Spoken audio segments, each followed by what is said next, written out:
Muy buenos días, amados, amadas en el Señor. Tengan todos en esta jornada las bendiciones del Señor en todas sus actividades, en todo lo que hagan. Toda gracia y toda paz les sea concedida. Sobre todas las cosas, la presencia del Señor por su Espíritu esté en cada uno de vuestros corazones. En esta ocasión, quiero, a través de este video, responder una pregunta que me han hecho de manera interna acerca de una usanza, acerca de una costumbre que se da generalmente en las iglesias pentecostales o de corte pentecostal. Otros llaman iglesias carismáticas en otros países. Eh, la pregunta básicamente es si la invocación de la sangre de Cristo regularmente para todo tipo de situaciones es o no correcta. En palabras más sencillas, ¿cuándo debiéramos nosotros y de qué forma debiéramos nosotros invocar la sangre del Señor? Lo primero que tenemos que tener en cuenta es saber bíblicamente qué significa o qué representa este término que en español conocemos como sangre o la sangre. Si vamos a la Escritura, eh, desde los albores de la humanidad, Dios ha manifestado que la vida del ser humano está en la sangre. Es decir, el cuerpo humano, aunque esté completa y perfectamente creado o confeccionado, no puede funcionar o no puede vivir si no está este fluido circulando por todas las partes del cuerpo. La sangre es la vida. Ahora, ¿por qué Dios dice que la sangre es la vida? Porque naturalmente Dios conoce muy bien que va a haber un episodio triste, lamentable en la raza humana que nosotros conocemos como la caída en Edén, y que esa caída va a meritar un plan de salvación, un plan para levantar al ser humano de esa caída. Ese plan contempla la sangre, contempla la vida de un redentor, ¿no? En Génesis capítulo 3, versículo 15, cuando Dios confronta a las partes involucradas en esta caída, a Adán primero, luego a Eva, luego va también a la persona de Satanás en la figura de la serpiente, y en Génesis 3:15 Dios sentencia que Satanás va a ser completamente derrotado por una simiente humana, varón. En el hebreo, el shemen indica una simiente masculina, está de una forma individual, es una simiente, la que va finalmente a golpear la cabeza de esta serpiente que representa a Satanás y lo va a derrotar por completo. Allí está implícita la promesa, está incluida la promesa de un redentor, de un restaurador, que va a derramar su sangre, va a derramar su vida. Dios desde el principio conoce estas cosas, sabe que va a ser así y por eso en el ámbito de nuestra creación determina que esa sangre es también la vida. Lo mismo ocurre en los animales, incluso en las aves, donde Dios declara que no se deben consumir, no se deben comer eh, estos animales, estos cuerpos no se deben cocinar con su sangre. La sangre debe fluir, debe ser derramada, debe ser sacada del cuerpo para luego ser consumidas por el ser humano. ¿Por qué? Porque la sangre, aún en este tipo de animales, representa también la vida y van a ser ellos ocupados ceremonialmente como símbolo de la verdadera sangre que va a redimir a la humanidad. Desde esa base vamos a encontrar que todo el Antiguo Testamento está lleno de sangre, dice algún comentarista, está regado de sangre, porque en el Antiguo Testamento vemos constantemente el sacrificio de animales, de aves, dentro de todo un ceremonial que Dios ha diseñado, que es representativo de este Mesías prometido en Génesis 3:15. De tal manera que cuando llega ese Mesías, también se declara por parte de Juan el Bautista una frase muy especial, muy particular y que todos conocemos. He aquí el Cordero de Dios. O podríamos también leer estas palabras desde el griego, he aquí el verdadero Cordero de Dios.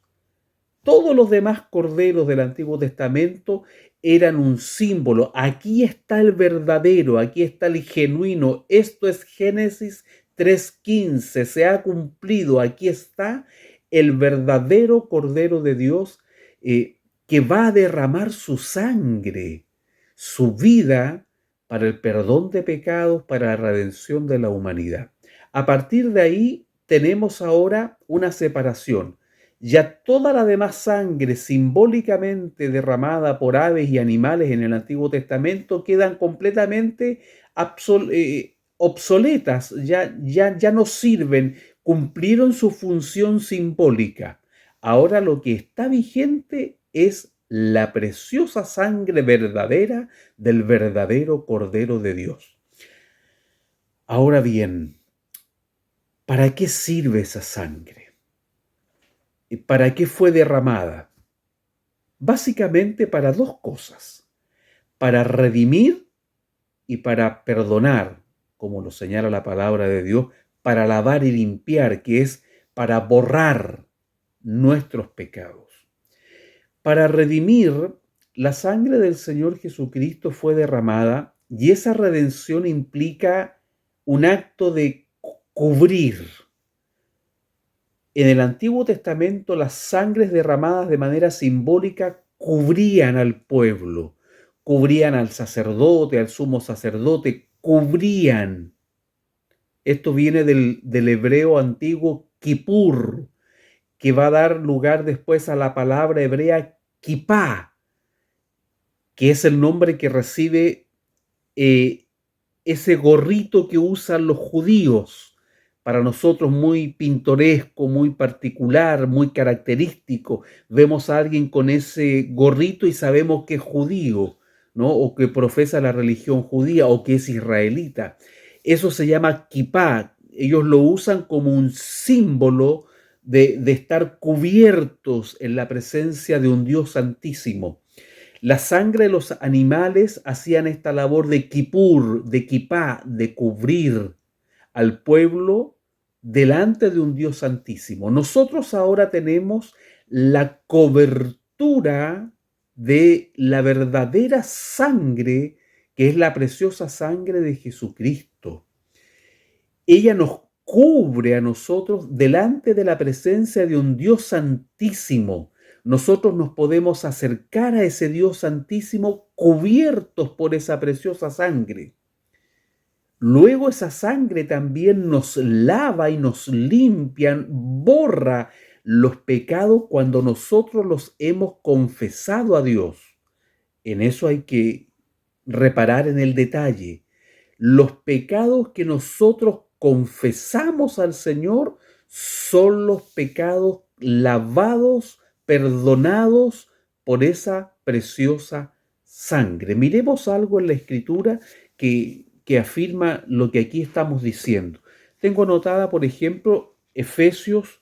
Allí hay una palabra del Señor por medio del apóstol Pablo. Yo voy a leerlo desde la Biblia de las Américas, que es una versión en español de la Biblia muy buena, que nos permite un español más claro en muchos pasajes bíblicos, donde la versión Reina Valera 1960 no es que se equivoque, sino que usa un español un poco más rebuscado, más clásico, que a veces nos cuesta o a muchos les cuesta entender porque no es el español cotidiano que utilizamos. Efesios capítulo 1, versículo 7 dice: en Él, es decir, en Jesucristo, tenemos redención. Primero que nada, redención mediante su sangre. Luego, el perdón de nuestros pecados según las riquezas de su gracia. La sangre de Cristo está para redimir, cubrir, quipá, y también para perdonar nuestros pecados. Miremos lo que escribe también Pablo en su carta a los colosenses, también en el capítulo 1, en el versículo 14. Dice: en quién, esto es en Jesucristo, en quien tenemos redención, el perdón de los pecados.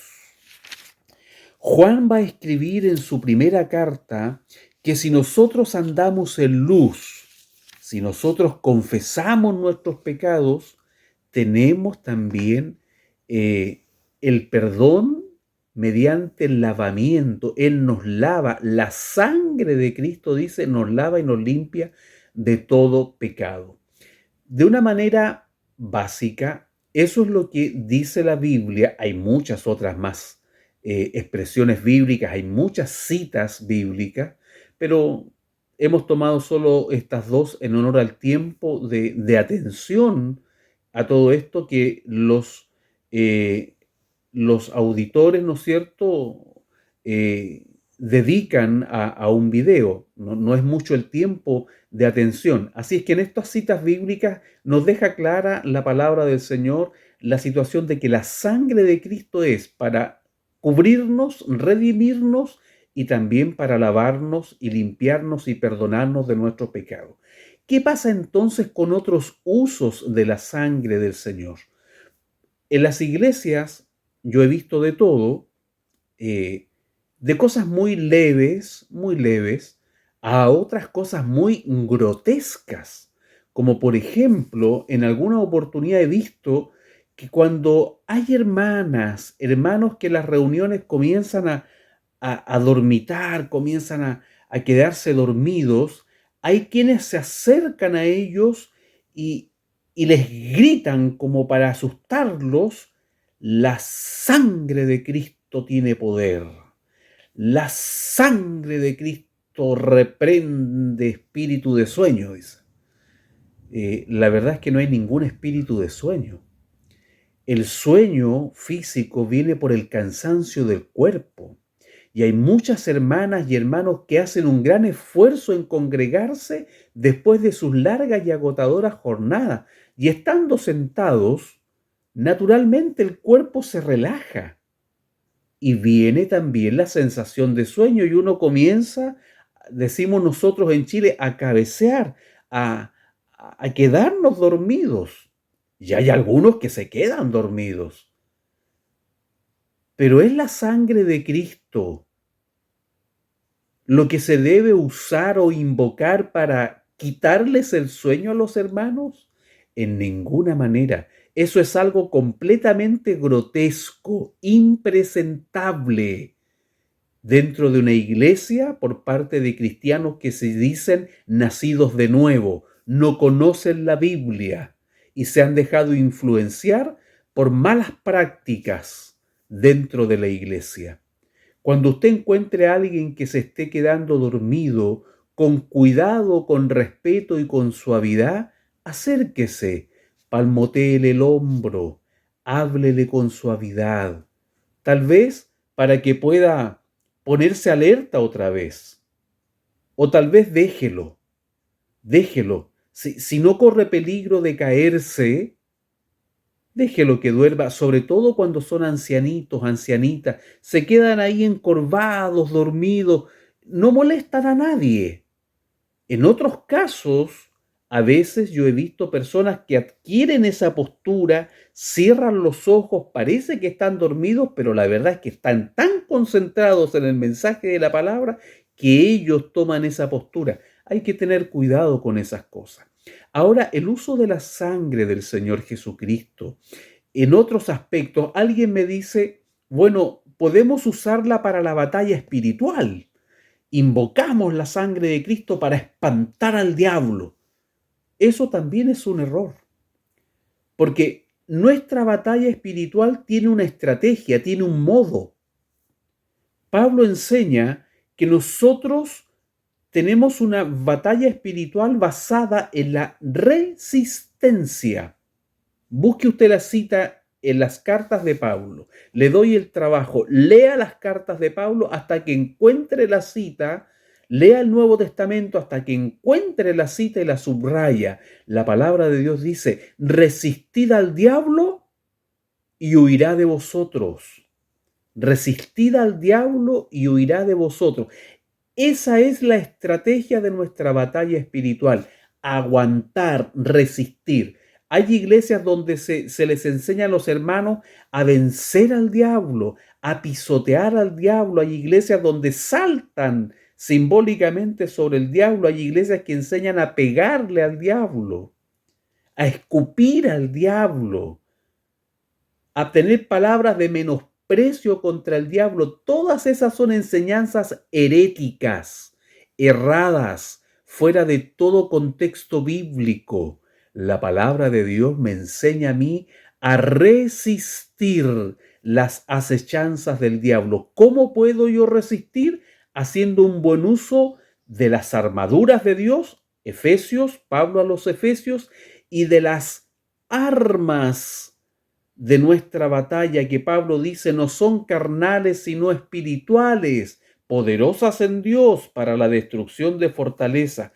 ¿Cuáles fortaleza? Las que están aquí en nuestra mente, sus patrones de conducta, mis patrones de conducta. Si a mí me enseñaron desde niño a mentir, yo tengo aquí un patrón de conducta inclinado a la mentira. Pablo dice que ahora en Cristo tengo que aprender a conquistar esa fortaleza y llevar esos pensamientos mentirosos cautivos a los pies del Señor. Esa es la batalla espiritual. Con el escudo de la fe tengo que resistir los dardos de fuego, es decir, tengo que poner el escudo de mi fe, de mi creencia en el Señor cuando vienen malos pensamientos, dardos de fuego encendidos aquí en la mente. Tú no eres un hijo de Dios, tú no eres hija de Dios, tú nunca vas a triunfar, nunca vas a hacer nada. Todo te sale mal. Son pensamientos malignos que atacan, que vienen como dardos, como flechas, como saetas, dardos de fuego. ¿Cómo puedo combatir aquello? Resistiendo con el escudo de la fe, porque yo creo en las promesas, creo que estoy en Cristo, que estoy en los lugares celestiales sentado juntamente con Cristo. Tengo valor para mi Dios y Señor que envió a su Hijo para redimirme. Soy valioso, soy valiosa. Cristo me ama. Ahí está el escudo de la fe, el yelmo de la salvación, que es el testimonio de que yo soy un salvado. Tengo que tenerlo en toda mi mente. Tengo que echar mano de la justicia, la coraza. Tengo que echar mano de una vida correcta. Tengo que ser justo, verdadero, fiel, consecuente. Tengo que echar mano de la predicación del Evangelio. Tengo que hablar de Cristo a otros en todo lugar, en toda circunstancia, con mi testimonio primero que nada. Tengo que predicar al Señor y además tengo que tomar la palabra de Dios, que es la espada de la verdad, la poderosa espada. Tengo que tomar la Biblia, tengo que tomar la Escritura, estudiarla, leerla, para poder resistir al diablo. Esa es nuestra batalla. Por lo tanto, invocar la preciosa sangre de Cristo como si esto fuera un espantademonios es algo completamente equivocado. La sangre de Cristo fue derramada por usted, por mí, para mí. Al diablo no le hace ningún efecto. El diablo no tiene ninguna redención. Lo que pasa es que el diablo es un ser que ya fue vencido. Nosotros no tenemos que vencerlo. Cristo lo venció. Nosotros no tenemos que derrotarlo. Cristo lo derrotó. Lo que pasa es que cuando estamos en Cristo, la victoria que el Señor consiguió en la cruz por su muerte viene a ser también para nosotros. Somos victoriosos en el Señor porque Él venció, pero nosotros no tenemos que vencer a nadie. Nosotros tenemos que resistir esta batalla espiritual porque el diablo sigue insistiendo, aunque él sabe que ya está derrotado, que le espera la condenación eterna, que no hay nada más que hacer con él, que ya recibió el golpe en la cabeza esa serpiente antigua llamada diablo y Satanás. Él sabe que aquí no hay nada más que hacer por él, pero él se resiste, está dando estos pataleos espirituales tratando de llevar a la humanidad a la perdición y batallando contra los cristianos todos los días, trayéndoles el recuerdo de su vida pasada. Allí usted tiene que echar mano de la fe, del yelmo de la salvación y del conocimiento bíblico. Y allí usted tiene que invocar la sangre. No, pero la sangre de Cristo a mí me perdonó, me redimió. Experiencia de Martín Lutero. Cuenta la historia que de alguna forma el diablo le presentó una hoja con todos sus pecados y luego él mismo, Martín Lutero, anotó más pecados que faltaban sobre esa hoja y cuando hubo anotado todo, cruzadamente escribió el texto bíblico: la sangre de Cristo me lava y me limpia de todo pecado. Esa es la forma, no es un pronunciar la sangre, es conocer profundamente que esa sangre me redimió, me perdonó, me lavó, me tiene cubierto. A eso el diablo no puede resistirse porque esa sangre cubre todo. Mire, hay otra experiencia de la cual yo tengo conocimiento. En algún momento algún muchacho controlado, poseído por espíritus del mal, estaba allí tendido en el piso, revolcándose, y unos hermanos trataban de sujetarlo y otros procuraban reprender esos espíritus, liberarlo, lo que generalmente se conoce en el catolicismo como un exorcismo. Trataban de hacer alguna cosa y un hermano comenzó a clamar, a invocar la sangre de Cristo, pero para sí, porque el espíritu que estaba en este muchacho, o los espíritus que estaban en ese muchacho, lo acusaban de pecador. Hablaba el diablo por ese muchacho y le decía: tú eres un pecador, tú has pecado, no puedes estar aquí. Pero el hermano decía: pero la sangre de Cristo me redime, la sangre de Cristo me lava y me limpia, me cubre esa preciosa sangre. Entonces el demonio que hablaba por este muchacho empezó a decir: no invoques esa sangre, no invoques esa sangre. Entonces, en el poder y en la inspiración del Espíritu, este varón le pregunta al demonio. No es aconsejable entrar en diálogos con fuerzas espirituales, a no ser que exista una inspiración genuina del Espíritu Santo que nos va a respaldar a nosotros, porque debemos reconocer que en palabra los demonios son más poderosos que nosotros. Pero en este caso había una inspiración del Espíritu Santo, un respaldo del poder de Dios. Y este varón le pregunta: ¿por qué no quieres que invoque esta sangre de Jesucristo? Y el demonio le responde: mire, escuche bien, porque esa sangre está fresca, está caliente y lo cubre todo. Esto nos da pie a ir a la Biblia y a entender la Biblia, porque la Biblia enseña que la sangre del Señor cubre todo en el pecador que confiesa, en el pecador que viene al Señor Jesucristo en arrepentimiento y fe. Lo cubre por completo, por lo tanto el diablo no tiene nada que hacer contra ese hombre, contra esa mujer que está bajo esa cobertura total. Lo cubre todo, la sangre del Señor está fresca todavía hoy día y lo estará siempre. Allí está el símbolo de la redención y esa sangre nos cubre. Pero en ningún caso esa sangre es aplicable a los demonios ni a Satanás. Por lo tanto, cuando usted escuche esto de que hay gente que reprende al diablo por la sangre de Cristo, está cometiendo un error. La sangre del Señor Jesucristo fue derramada por usted y por mí. ¿Cómo tenemos que batallar contra las acechanzas del diablo? Resistiendo. Resistid al diablo y huirá de vosotros. Una congregación que quiere luchar contra el diablo tiene que resistirle. Primero que nada, arrepintiéndose, reconociendo sus pecados.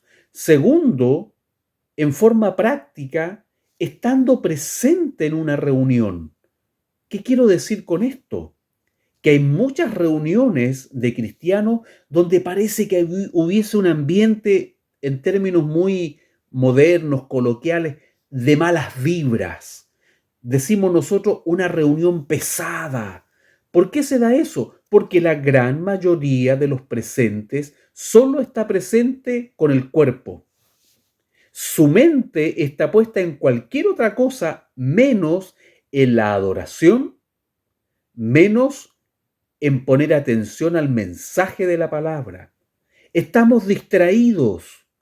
Los, lo- las aflicciones, los afanes de la vida moderna nos acompañan incluso cuando vamos al templo junto a los hermanos a adorar a Dios. Nuestra adoración es una adoración a veces superficial, solo de cuerpo, solo de labio. Nuestra mente no está adorando a Dios. Y por eso las reuniones muchas veces son así como de mala fuerza, malas vibras, como que está pesada. Y muchos comienzan a reprender esto invocando la preciosa sangre. Eso es un error. Es allí donde el discernimiento del predicador, sea un pastor o un predicador, una predicadora, debe estar presente, y cuando se da cuenta de este ambiente debe llamar la atención de la congregación, debe llamar la atención de los oyentes, debe exhortarlos a que estén presentes de cuerpo y de alma, que estén allí en la reunión. También las alabanzas ayudan a concentrar la atención en la adoración. No es que las alabanzas le provoquen un daño al diablo, es que las alabanzas ayudan a concentrar la mente de los creyentes. Las alabanzas nos traen el recuerdo de bendiciones pasadas, nos conectan con la Biblia. Por eso es importante cantar Biblia, cantar salmos e himnos espirituales a Dios. Eso nos ayuda a concentrarnos en lo que estamos haciendo en el templo. Al templo vamos a adorar a Dios, vamos a escuchar la palabra de Dios y vamos a tener comunión con nuestros hermanos. Vamos a orar en forma comunitaria. Vamos a practicar el amor fraterno, vamos a estar juntos, unánimes. Cuando alguna de esas cosas no está, es porque esta mente está distraída, es porque estoy pensando en lo que voy a hacer mañana, en lo que pasó ayer, en el problema que tengo, estoy concentrado en otras cosas. Las alabanzas, la exhortación, ayudan a la congregación a volver a tener el foco en lo que de verdad es importante hacer en la reunión en el templo. Pero invocar la sangre preciosa de Jesucristo como si eso fuera un espantadiablos es un error que ojalá alguna vez se enseñe claramente en las iglesias y se erradique de las iglesias pentecostales, porque es un error invocar esa preciosa sangre para cualquier cosa. Ahora, ¿qué decir? No vamos a desconocer que muchos invocan la preciosa sangre del Señor en cosas coloquiales, cotidianas. Alguien se pega en el dedo, la sangre de Cristo tiene poder, como si la sangre de Cristo fuera un analgésico. Otros tienen un susto y claman a la sangre, como si la sangre de Cristo fuera un calmante, un relajante. Hay personas que invocan la sangre de Cristo por todo, cuando conducen, cuando el semáforo cambia en rojo, cuando alguien toca la bocina, claman a la sangre de Cristo porque se asustan de cualquier cosa. Hermanos queridos, hermanas queridas, nunca será tarde para aprender. Yo he tenido que aprender. Yo nací en una iglesia pentecostal con muy buenas doctrinas, pero también con muy malas costumbres. Y las malas costumbres tuve que corregirlas mediante el estudio de la palabra de Dios. Sigo siendo pentecostal, amo el Espíritu Santo, pero yo he aprendido a ser pentecostal según la palabra del Señor, de acuerdo a lo que la Biblia nos enseña. El conocimiento bíblico y la doctrina bíblica no apagan nunca el Espíritu de Dios, muy por el contrario, lo avivan, porque la Biblia nos enseña a vivir una vida cristiana realmente genuina. Yo lo invito a usted, la invito a usted a invertir tiempo. Si no tiene tiempo en el día, duerma menos por la noche o levántese más temprano en la madrugada, dedíquele una media hora, una hora a la lectura bíblica, con el clamor en el corazón, invocando la gracia, invocando al Espíritu Santo, llamando a la sabiduría divina, para que el Señor le enseñe la palabra de Dios. De esa forma usted va a tener un avivamiento espiritual permanente, constante, que unido al avivamiento de otros hermanos, de otras hermanas, cuando nos reunimos, entonces somos como esos 120 Pentecostés, unánimes juntos. Entonces vamos a tener un movimiento espiritual verdadero, genuino. Muchas de estas malas costumbres y malas prácticas son las que hoy día sirven de argumento para aquellos que siguen la ideología de la secesión de los dones y las manifestaciones del Espíritu, porque estas malas prácticas han llevado a exageraciones, han llevado a manifestaciones escandalosas, vergonzosas, antipudorosas, han llevado a desórdenes en el culto evangélico pentecostal, del cual se nutren muchos para decir, no, esto no es de Dios. Sabe, la verdad es que todos los dones y las manifestaciones del Espíritu se acabaron, cesaron, fueron solo para la iglesia primitiva, eso no es para nosotros. Un mal entendimiento de las Escrituras respecto del ejercicio de los dones, de los ministerios y de las manifestaciones del poder de Dios en los creyentes hoy, es lo que contribuye a que tengamos hoy día un desorden. El no entender bíblicamente que la vida del Espíritu Santo sigue vigente, que sigue operando el Señor sobrenaturalmente, el no entender eso desde el punto de vista bíblico es lo que ha llevado a mucha incredulidad, a mucho rechazo. Así que yo espero con estas palabras aclarar que el uso de la sangre de Cristo debe ser bíblicamente para redención, para perdón de pecados. Allí está la clave. Todo otro uso está fuera del contexto bíblico. No se reprende al diablo por la sangre, no se reprenden los demonios por la sangre, no se le pasa el susto por la sangre, no se le quita el dolor del golpe por la sangre, no se lucha por la sangre. La sangre preciosa de nuestro Señor Jesucristo fue derramada por nosotros para cubrirnos, para perdonarnos y para lavarnos de todo pecado que nosotros confesamos en la presencia del Señor. Si usted ha pecado, como yo peco a diario, entonces tengo que a diario confesarme delante del Señor. Reconocer, Señor, en esto he pecado, en esta palabra, en esta reacción, en esta decisión, en esto que dije, me equivoqué otra vez, Señor, perdóname. Y el Señor nos perdona, nos redime, nos lava, nos limpia y nos enseña.